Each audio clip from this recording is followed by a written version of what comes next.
मराठी. मंडळी, साल होतं 1850. भारत मातेच्या अंगावर पारतंत्र्याच्या बेड्या होत्या. इंग्रज आपल्या देशाला अक्षरशः ओरबाडत होते. देशातलं धन धान्य मसाले आणि प्रत्येक मौल्यवान वस्तू लंडनला पाठवण्यासाठी त्यांना गरज होती ती वेगवान कनेक्टिव्हिटीची. याच गरजेपोटी 16 एप्रिल 1853 रोजी देशात पहिली रेल्वे धावली, पुरी बंदर ते ठाणे. पण इंग्रजांचा खरा टार्गेट होता ते थेट पुणे गाठ. पण मुंबई आणि पुण्याच्या मध्ये भिंतीसारखा उभा होता आसमानाशी स्पर्धा करणारा राकट सह्याद्री.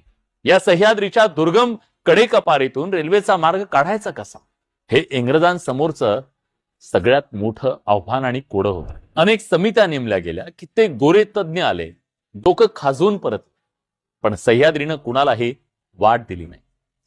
इंग्रज अधिकारी जंग पछाडत, पण डोंगर वाटा काही सापडत नव्हत्या.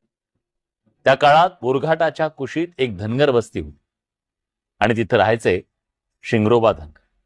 शिंगरोबा म्हणजे सह्याद्रीचा श्वास. मेंढर चारणाऱ्या या माणसाला सह्याद्रीचा प्रत्येक खडक, प्रत्येक दरी आणि प्रत्येक आडवाट तोंडपाठ होते.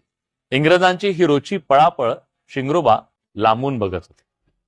रोज गोरी माणसं येतात, डोंगर मोजतात आणि हताश होऊन परत जातात. हे शिंगरोबांच्या कुतूहलाचा विषय ठरला. शेवटी राहुलं नाही आणि शिंगरोबांनी विचारलं, काय हरवलंय का तुमचं?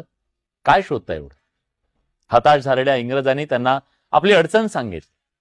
आम्हाला मुंबई पुण्याला जोडणारा रेल्वेचा मार्ग हवा. हे सांगताना त्या गोऱ्या अधिकाऱ्यांनाही स्वप्नात वाटलं नसेल त्या डोंगराच्या राजाकडे त्याचं उत्तर देणं. शिंगरोबा हसले आणि म्हणाले, चला माझ्या मागे, मी तुम्हाला मार्ग दाखवतो.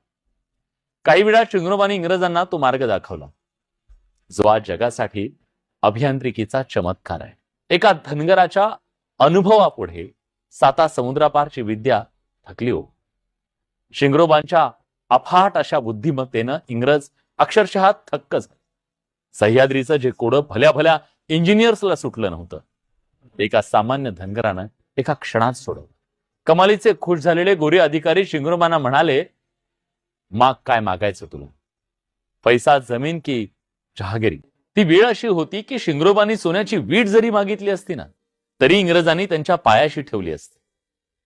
पण शिंगरोबांचा पिंड हा स्वार्थाचा नव्हता, स्वाभिमानाचा होता. आपल्या मातीला ओरबडणारे, आपल्याच भावंडांवर अत्याचार करणारे हे परके इंग्रज शिंगरोबांनाही बोचत होते. शिंगरोबा शांत